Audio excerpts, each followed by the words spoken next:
Tapi di beberapa hal Pak Ges seringkali dituduh untuk berpihak, Ya, terutama dengan Bang Anies contohnya. betul. Kalau teman salah, Hmm. saya katakan ke kupingnya. Hmm. Kalau saya memuji, Iya. saya puji di publik. Oke. Orang-orang nggak tahu kalau saya lagi marah dengan Anies.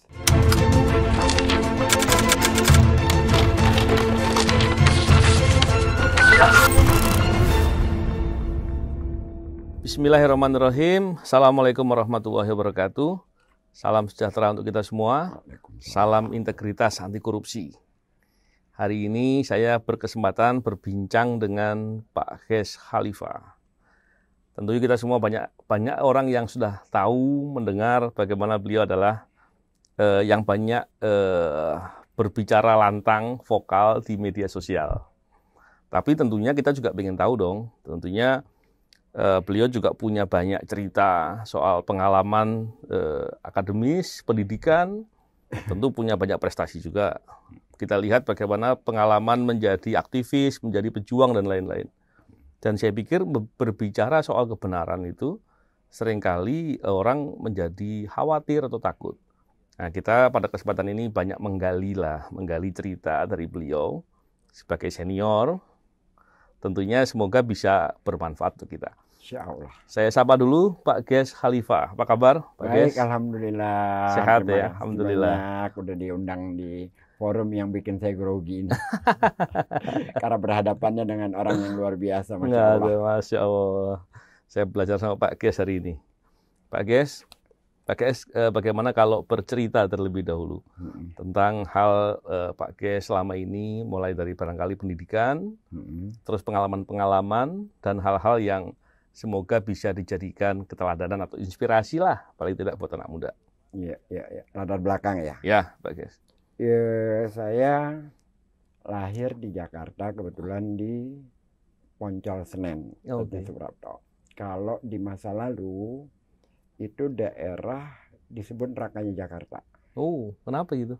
Karena bermacam-macam suku dengan tingkat kriminalitas yang luar biasa. Iya, iya, iya. 50 meter dari rumah saya itu ada tempat prostitusi namanya Planet Senen. Oh, iya, iya. Di depan sana sedikit ada lapak-lapak, lapotuak yang tempat orang minum, mabok, segala macam. Kriminalisasinya itu berupa malak, ngepom, gangsir, dan segala macamnya. Iya. Saya kenal semua itu. Iya. Dan subhanallahnya, saya anak keenam dari 6 bersaudara, anak terakhir. 4 anak lelaki, 2 perempuan. Iya. Tidak ada satupun sampai hari ini. Kemarin kakak saya baru meninggal, yang jadi laki tinggal 2 gitu ya. Dari 4 anak lelaki maupun perempuan, nggak ada yang satupun suka dengan alkohol.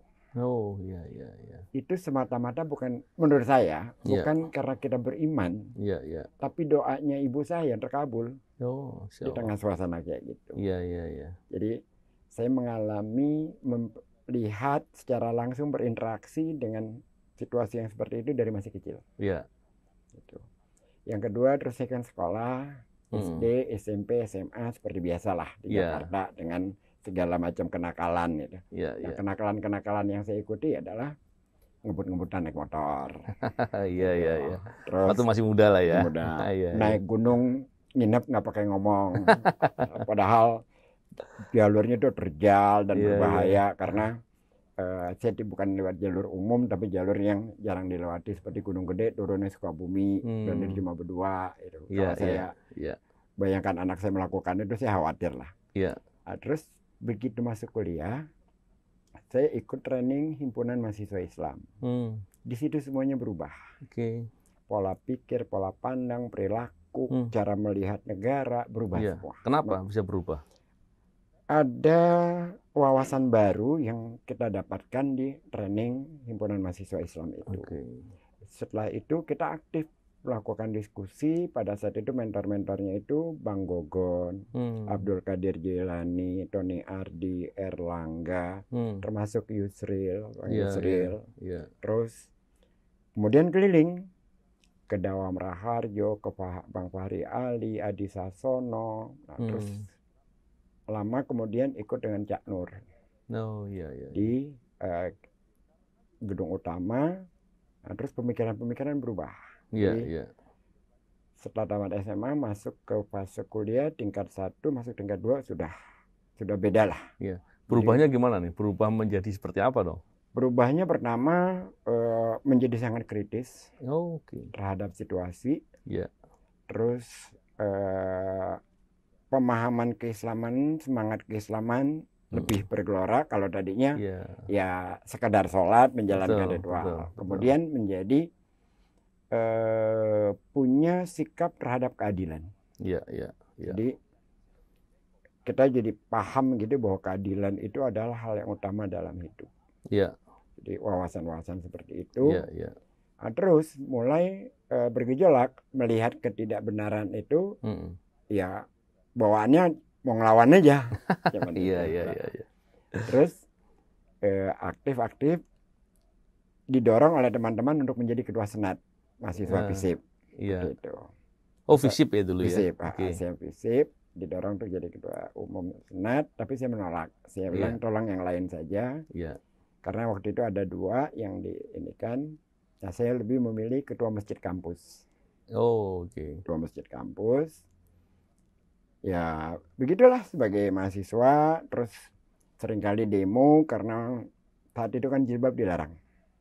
Oh, gitu. Di kampus ya? Di SMA. Di SMA. Kalau kampus nggak masalah, tapi di SMA itu jilbab dilarang. Nah, kita demo berkali-kali di depan kejaksaan, di Kementerian Pendidikan. Terus ada masalah apa waktu itu ya, sempat kena gebuk rotan dari Sabara itu. Ketika di India terjadi perlakuan terhadap kaum muslim lah gitu. Demo di depan kedutaan besar India sama bursa dan lain-lain. Wah, itu kena juga sempat itu. Banyak hal kita lakukan. Ya bermula dari sana lah. Pak Ges, saya potong sedikit. Saya beberapa kesempatan berbicara dengan mahasiswa. Mahasiswa itu kalau kuliah hanya terus kemudian belajar saja untuk punya knowledge sama skill, oke, dia bisa seperti itu.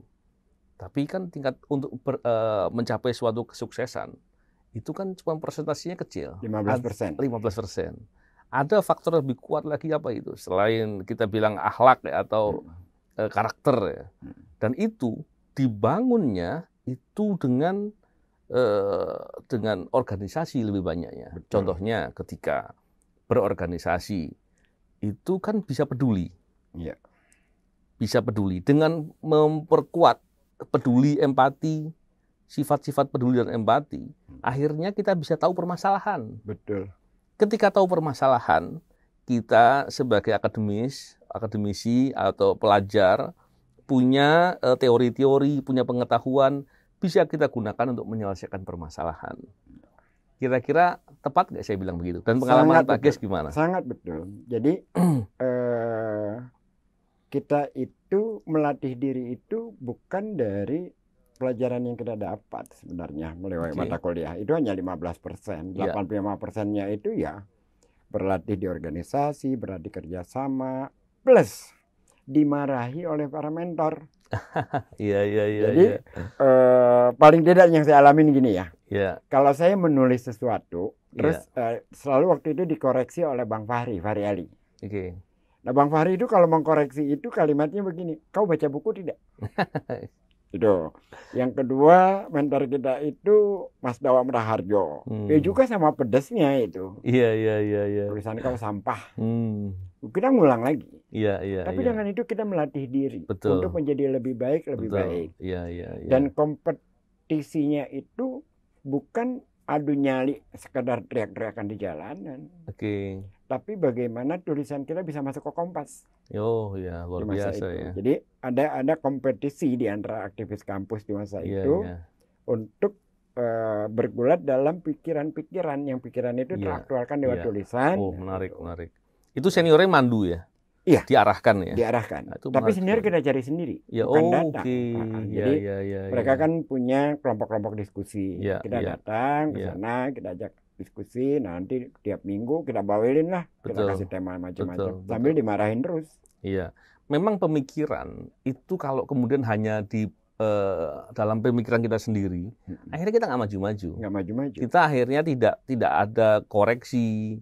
Ketika ada pemikiran itu kita sajikan, ada saja mungkin orang akan berpendapat yang berbeda. Disitulah namanya interaksi dan pendidikan ya, dan menambah wawasan dan lain-lain. Bisa jadi yang kita sampaikan itu benar, bisa jadi juga salah dengan segala macam diskusi dan kritik, walaupun memang tidak selalu hitam putih ya. Kadang-kala namanya pendapat kan bisa macam-macam. Itu kalimatnya Cak Nur.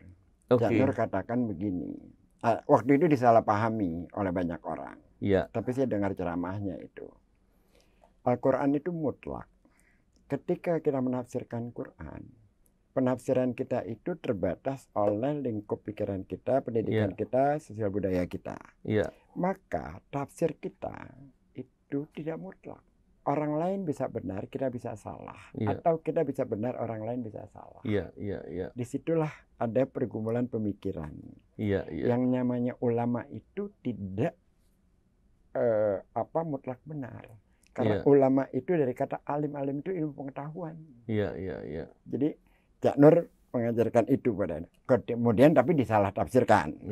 Bahwa seolah-olah Cak Nur mengatakan Al-Quran tidak mutlak, tidak ke sana arahnya. Jadi yang Pak Naufal katakan tadi memang seperti itu pergumulan pemikiran.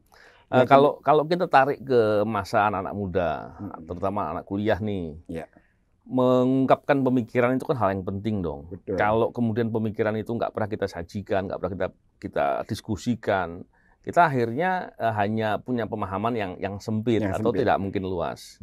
Gitu nggak? Gimana tuh pengalamannya? Sangat betul seperti itu. Tapi kan alam sekarang berbeda ya. Kenapa bedanya?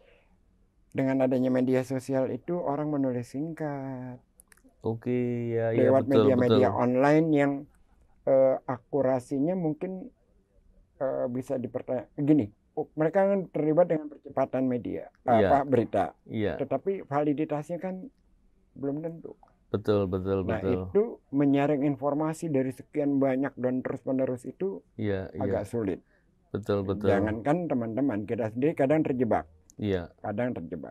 Tetapi yang memang pada saat itu waktu Pak Anies jadi Kemendikbud bagus sekali. Dia mewajibkan anak-anak sekolah sebelum dimulai pelajaran membaca 15 menit minimal literasi. Karena budaya membaca itu membuat kita punya filter. Nggak tahu diteruskan atau tidak dengan menteri yang sekarang. Tapi kebijakan itu saya kira keren sekali itu. Iya. Memang orang yang kaya literasi tentu berbicaranya akan lebih komprehensif. Dan tentu wawasannya akan membuat dia lebih kuat lah dalam mempunyai perspektif dalam melihat suatu permasalahan.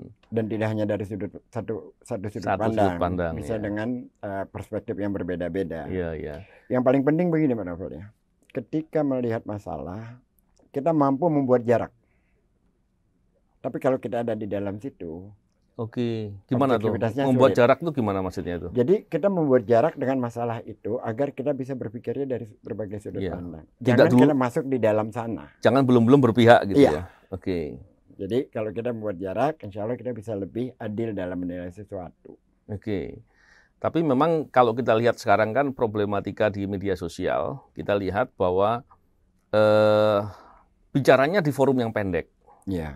Jadi bisa jadi kemudian orang berbicara sesuatu, belum tuntas pemikiran itu disampaikan, itu bisa kemudian dimaknai berbeda oleh orang lain. Betul sekali. Ataupun karena media sosial ini sudah kemana-mana, siapapun boleh ngomong di situ. Kemudian orang yang belum punya wawasan pun akhirnya bisa komentar atas sesuatu hal yang dia nggak paham. Gitu nggak itu? Betul, sangat benar. Dan itu mengesalkan. Itu mengesalkan. Kadang-kadang kita menulis tentang sesuatu, terus dikomentari jauh sekali. Nggak nyambung Nggak nyambung, subjektif, dan seringkali kalau soal bulian fisik, udahlah, kayak gitu nggak penting gitu, itu sampah sekali gitu ya. Tetapi komentar-komentar yang sama sekali tidak ada substansinya, tetapi itu dilakukan oleh orang-orang yang punya latar belakang pendidikan. Dan itu kan menjadi pengkerdilan intelektualitasnya dia. Benar. Semoga dia melakukannya itu nggak sengaja ya. Saya kira sengaja. Sengaja ya? Saya kira sengaja. Kalau sengaja jelek sekali lah ya. Jelek sekali. Iya. Gini, tadi kan Pak Kes cerita, kalau melihat suatu fenomena, sebaiknya menarik diri. Agar bisa melihat dengan objektif ya dan benar lah gitu ya. Nggak dipengaruhi oleh rasa subjektivitas dari pandangan kita. Tapi di beberapa hal, Pak Kes seringkali dituduh untuk berpihak. terutama dengan Bang Anies contohnya. Betul. Itu gimana cerita-cerita soal itu? Sejauh ini saya terbuka aja. Seringkali saya ikut di dalam percaturan. Oke. Dan banyak sekali teman saya menjadi pejabat. Jadi Iya. entah itu jadi menteri, Iya, atau iya. itu jadi apa. Iya. Tapi tidak pernah saya mengalami titipan harapan saya itu Oke. melebihi ekspektasi. Oke. Baru kali ini. Iya, iya, iya. Yang kedua, baru ada orang bernama Anies Baswedan yang dia jadi pejabat mau berteman dengan saya. Iya, iya, iya. Selama ini kalau teman saya jadi pejabat juga Lupa ya. bukan lupa, satu sayanya juga menghindar, Oke. yang kedua juga males karena saya orangnya Iya, yang iya. bising. Oh, kritis tadi ya. Mm-mm. Iya, iya. Nah, dengan Anies itu saya satu, dia pada saat dilantik jadi gubernur Iya. hari pertama saya salami dan saya katakan, saya kalau manggil dia Anies saja ya karena Iya. umurnya di bawah Iya, saya. iya. Nis, alhamdulillah kita menang. Ya guys, kita menang tuh ada orang yang menarik iuran menarik tabungannya untuk kampanye kita. Iya, iya. Ada orang yang jual motor. Ada orang yang bersusah payah untuk membuat kampanye kita. Anies diam. Jadi Nis, tolong, saya begini. Anies menjabat tangannya, kita jaga bareng-bareng. Iya, iya, iya. Saya ingin mengatakan bahwa kalau lu macem-macem lu berhadapan sama gua lu. Iya, iya, iya. Kira-kira kayak gitu. Sepakat tuh. Jadi saya tidak mau berada dalam satu kelompok Iya. yang apapun kita benarkan untuk kelompok. Betul, betul. Enggak begitu. Betul. Gitu loh. Karena tidak ada tolong-menolong dalam kejahatan atau Nggak ada, kedoliman gitu ya. lah. Jadi Oke. dan Anies paham sifat saya yang seperti itu. Jadi dia langsung mengatakan, merespon, kita jaga bareng-bareng. Iya, Dan iya. sampai hari ini saya merasa tidak punya masalah Iya, iya. untuk hal-hal seperti itu. Iya. Tapi kalau yang lain-lain, saya udah deh, daripada saya marah, mendingan saya menarik diri. Iya, iya, iya. Karena kan gini, saya Iya. punya sifat gini. Kalau teman salah, Hmm. saya katakan ke kupingnya. Hmm. Kalau saya memuji, saya Iya. puji di publik. Oke. Orang-orang nggak tahu kalau saya lagi marah dengan Anies. Karena saya langsung marah ke kupingnya, Iya, nggak ke iya, publik gitu. Iya, iya. Iya, iya, iya. Dan kalau saya membela dia selama ini, karena benar yang dilakukan. Objektif ya, apa adanya Objektif. gitu ya. Nah, sekarang gini, Pak Kis tadi bilang sejak awal atau sejak muda sudah memilih untuk kritis, Ya. untuk kemudian bersikap atas sesuatu hal yang tidak adil atau tidak benar. Iya. Tapi zaman sekarang begitu beresiko, Pak Kis. Nggak Nggak khawatir, juga. Pak Kis? Nggak ya? Satu, Kan dimusuhi, Pak Kis. ya nggak masalah. Kalau dimusuhin orang, kalau hidup mencari baik semua orang, ya kita nggak kemana-mana. Iya, iya. Itu satu. Yang kedua, saya sejak awal begitu tamat kuliah sudah memilih. Iya. Saya memilih untuk tidak kerja dengan orang. Oke. Jadi saya tahu resikonya, saya tahu diri saya. Jadi sejak awal saya sudah memilih untuk mengambil bisnis sendiri kecil-kecilan. Karena Iya, iya.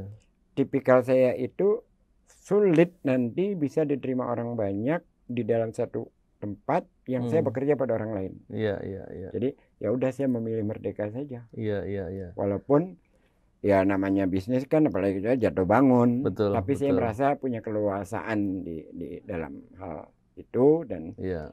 saya merasa pas lah untuk diri saya kira-kira Iya. kayak gitu.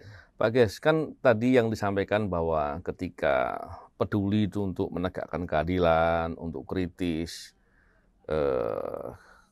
tidak ada masalah ya, dan memang itu nggak perlu dikhawatirkan. Saya sepakat itu. Tapi seringkali anak-anak muda nih, kemudian tidak mau mengambil jalan Sikap itu. itu. Kenapa? Karena tadi yang saya katakan, seringkali disebut itu mengkhawatirkan, menyusahkan, tidak enak, dimusuhi gitu ya. Kita disekolahkan bukan untuk jadi pejabat, bukan Iya. untuk jadi orang kaya. Kita Betul. disekolahkan untuk menyatakan kebenaran. Oke. Jadi kalau itu tidak dilakukan dan tidak menjadi sikap kita, ya untuk apa lu hidup? Betul, betul, betul. Saya sepakat sekali. Itu satu. Cuman Ya, satu hal yang saya ingin elaborasi ya. Kira-kira kalau berbuat begitu untungnya apa sih? tanggung jawab sosial kita selesai. Oke. Karena kan kita dilahirkan punya amanah ya. Ya. Menjadi khalifah di muka bumi, bukan karena kan nama saya khalifah gitu. Iya, iya, iya. Dan amanah kita harus kita tuntaskan. Betul, betul, betul. Sedikit banyak gitu ya dalam frame yang kita mampu. Iya. Kalau yang kita tidak mampu ya jangan, karena kan juga Allah nggak suka dengan orang yang memaksakan diri. Betul, betul. Saya pernah di suatu forum, bicara di forum mahasiswa gitu. Ada yang bertanya begitu ke saya. Waktu itu dia bilang, kurang lebih ada seorang mahasiswa di kelas besar ya. Iya.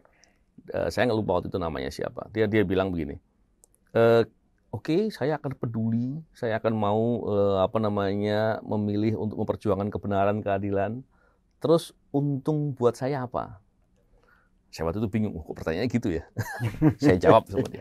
Nah, jawaban saya coba nanti dilihat. Saya bilang sama dia gini, Anda mahasiswa, ketika Anda peduli, saya katakan Anda peduli, dan Anda kemudian bisa melihat permasalahan, itu memudahkan Anda untuk menggunakan ilmu dalam rangka kemanfaatan, problem solving, dan lain-lain.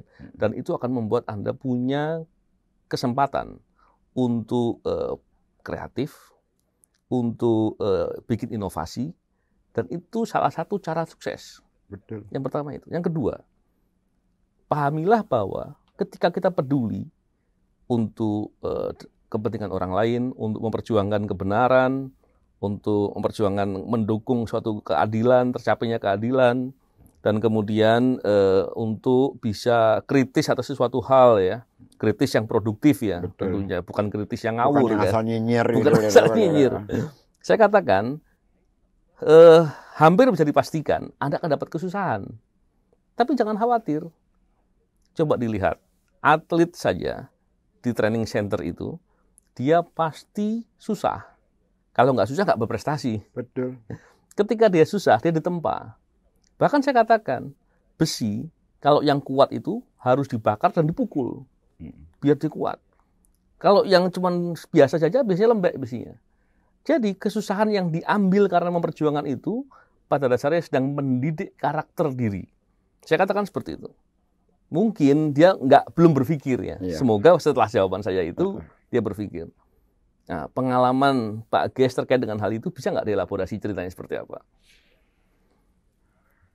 Jadi saya dari pengalaman saya aja ya. Ya.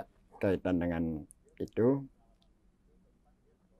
pukulan yang saya alamin pada saat lalu nggak terlalu berkait sih sebenarnya. Ya. Tapi paling tidak itu menjadi batu pelajaran yang baik buat saya.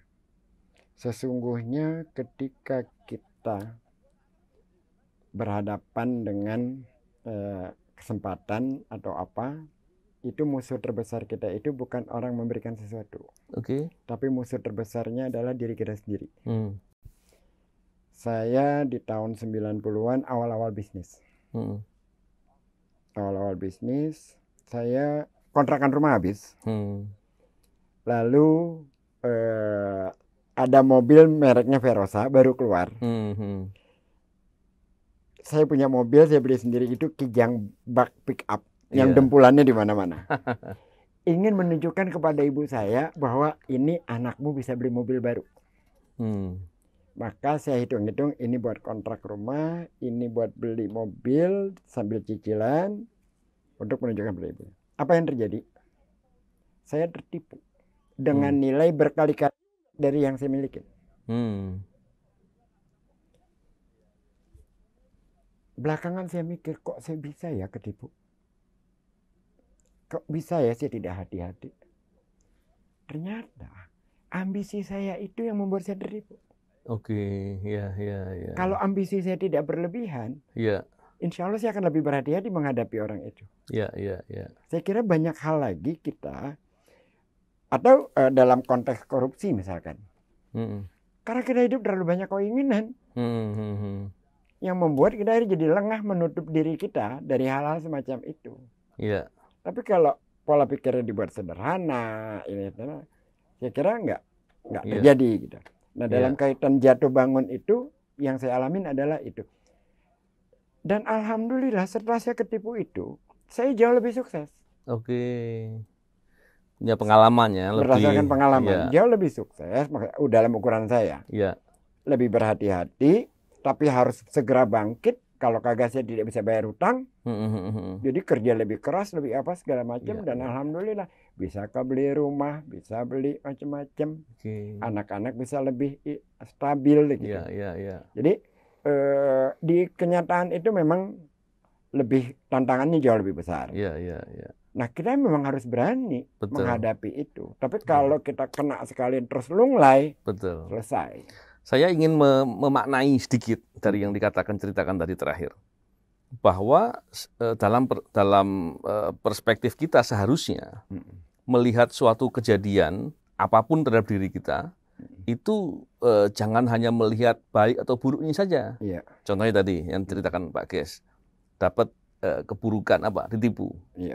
Tapi ketika kita tidak melihat apa yang hadir, tapi apa sikap kita atas keadaan itu. Ketika sikap kita kemudian memilih tidak kalah, tidak putus asa, tidak nyerah, tapi kemudian malah berjuang, bukankah itu justru malah baik?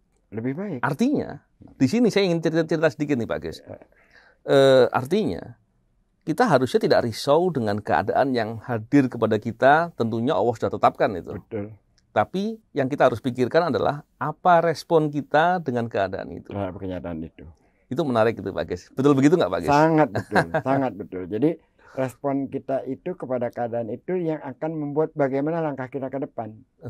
Kalau respon kita positif, langkah kita insya Allah akan positif. Nah kalau gitu responnya Pak Ges dengan dinyinyirin apa nih? Saya kan banyak tuh nyinyirin Pak Ges. Saya kebetulan orangnya cuek dengan hal-hal kayak gitu. Jadi kalaupun saya ngebales ya asal aja gitu. Saya dia lupa gitu. Saya lebih tetap terfokus dengan pekerjaan-pekerjaan yang hari-hari saya harus lakukan. Lebih terfokus kepada apalagi nih yang bermanfaat untuk orang. Misalkan saya tuh masuk di Ancol. Ancol itu sebelum pandemi ya. Ada dunia fantasi, ada SeaWorld, ada Ecopark, ada Ocean Dream Samudra, yang semuanya menggambarkan kegembiraan, keceriaan segala macam. Tapi nggak banyak orang tahu di Ancol itu ada sekolah rakyat Ancol yang isinya miskin absolut. Sekolah rakyat Ancol. Sekolah rakyat Ancol. Jadi seperti apa itu? Jadi itu sekolah dibuat oleh Ancol, tapi selama ini kesan saya seperti lipstik lah, pencitraan bahwa Ancol membuat sekolah untuk masyarakat di sekitar situ, gitu kan. Saya datang ke sana, saya perhatikan ada anak yang kalau pagi sekolah malam jadi hostess, padahal SMP. Ada yang diperkosa bapak tirinya. Ada yang kita tanya, kamu sholat subuh? Saya nggak bisa sholat subuh Pak, kalau saya sholat subuh harus ada yang saya bangunin. Karena rumah ukuran segini dihuni oleh 3 keluarga. Saya katakan sama teman-teman di sana, saya akan mengurus ini dan ini harus masuk dalam program di Ancol. Sebagaimana kita ngurus Dufan, ngurus Ocean Dream dan ngurus yang lain-lain. Karena ini tanggung jawab sosial kita. Betul. Jadi, alhamdulillahnya disambut dengan teman-teman itu dengan baik. Terus saya menargetkan bahwa kalau tahun ini yang diterima di sekolah negeri hanya 5 atau 10 orang, kira-kira 10-15%. Saya targetkan tahun depan 30%. Apa yang terjadi? 50% lebih. Diterima di sekolah negeri. Alhamdulillah dari kontak sana sini gak kerja bareng lah ya. Ada yang setelah SMA dapat beasiswa di kampus. Ada yang dapat beasiswa di sekolah-sekolah Quran segala macam gitu ya. Biasa. Nah hal yang seperti itulah yang saya lihat di dalam Ancol. Jadi kalau soal mengkapitalisasi bagaimana perusahaan untung udah biasa. Tapi bagaimana kita bisa bermanfaat buat orang banyak, itu sisi lain lagi. Gitu. Jadi saya nggak mau berada di dalam satu tempat yang sekedar rujukannya ekonomi, rujukan uang gitu. Saya lihat itu ya udah saya cukupan fokus ke sana. Alhamdulillah berjalan. Terus banyak ternyata lembaga akhirnya banyak membantu. Jadi ada teman-teman dari Food Bank of Indonesia, dia mencari makanan-makanan berlebih dari restoran, memberi makanan ke kelompok-kelompok miskin dan juga masyarakat. Jadi stunting itu bukan hanya karena orang itu nggak mampu, tapi juga soal pengetahuan si ibu terhadap gizi anak. Oke. Nah, itu dilakukan. Terus saya kerja sama dia berhubungan dengan Lenovo, dapatlah kita sekian laptop. Berhubungan dengan Bank DKI, kasih lapangan olahraga. Berhubungan dengan yang lain, sampai kepala sekolah di situ bilang, Pak, alhamdulillah Pak, sekolah kita sekarang menjadi jauh lebih baik. Ternyata satu hal, hanya butuh perhatian dari kita gitu. Iya. Begitu ada perhatian, ada ini dikerjakan bareng-bareng, terus itu menjadi membaik. Kira-kira kayak gitu. Iya. Pak Ges, ini diskusi ngobrolnya seru banget. Saya sih pengennya ngobrol lebih lama sebenarnya. Cuman karena keterbatasan waktu barangkali. Siap. Barangkali saya ingin ada closing statement dari Pak Ges, sekaligus memberikan pesan integritas atau hal yang bisa dijadikan keteladanan lah kepada terutama anak muda. Gimana Pak Ges? Saya persilakan. Yang pertama, tanggung jawab kita kepada kehidupan itu bukan hanya pada diri kita dan pada keluarga, tapi juga kepada masyarakat banyak. Yang kedua, berpikirlah untuk menyelesaikan diri sendiri. Maksudnya gini, persoalan-persoalan kebutuhan itu dengan diri sendiri selesaikanlah secepatnya dari masih muda. Kalau itu udah selesai, insya Allah kesananya integritas kita terjaga. Ya. Jadi itu aja buat saya sederhananya. Dan gini juga, lihat kapasitas kita. Saya berdasarkan pengalaman, saya tidak mau berada dalam lingkup bisnis dengan pemerintah. Sama sekali. Ya. Kenapa? Untuk saya menjaga, untuk tidak terlibat dalam hal-hal persengkongkolan semacam itu. Jadi dari saya memulai bisnis sampai hari ini, tidak ada satupun proyek yang berkaitan dengan pemerintah. Jadi kalau kita tahu bahwa itu tantangannya besar dalam hal integritas, jauhin. Iya. Karena Allah akan ngasih rezeki dari banyak tempat. Iya, luar biasa. Ya, Pak Ges, dari cerita dan obrolan ini menarik sekali. Alhamdulillah. Saya berharap semoga yang kita bicarakan itu ada hikmah yang bisa diambil. Dan semoga bisa menjadikan keteladanan dalam hal-hal yang tadi yang diceritakan. Saya kira itu Pak Ges, saya terima kasih sekali. Saya juga terima kasih banyak udah diundang kemari di forum terhormat dengan orang yang luar biasa. Waduh, saya senang ketemu Pak Ges. Ujiannya juga saya, Masya Allah, iya, nggak bisa terucap sudah. Sama-sama Pak Ges. Saya kira itu diskusi dengan Pak Ges Khalifah, orang yang aktif dan banyak memberikan atau menunjukkan hal-hal yang concern untuk kepentingan, untuk hal kebenaran, keadilan, dan kritis. Semoga hal-hal positif tadi bisa kita tiru, terutama untuk kepedulian dan terus untuk menjaga integritas, terutama integritas anti korupsi. Ya, terima kasih. Semoga bermanfaat. Assalamualaikum warahmatullahi wabarakatuh. Waalaikumsalam. Salam integritas anti korupsi.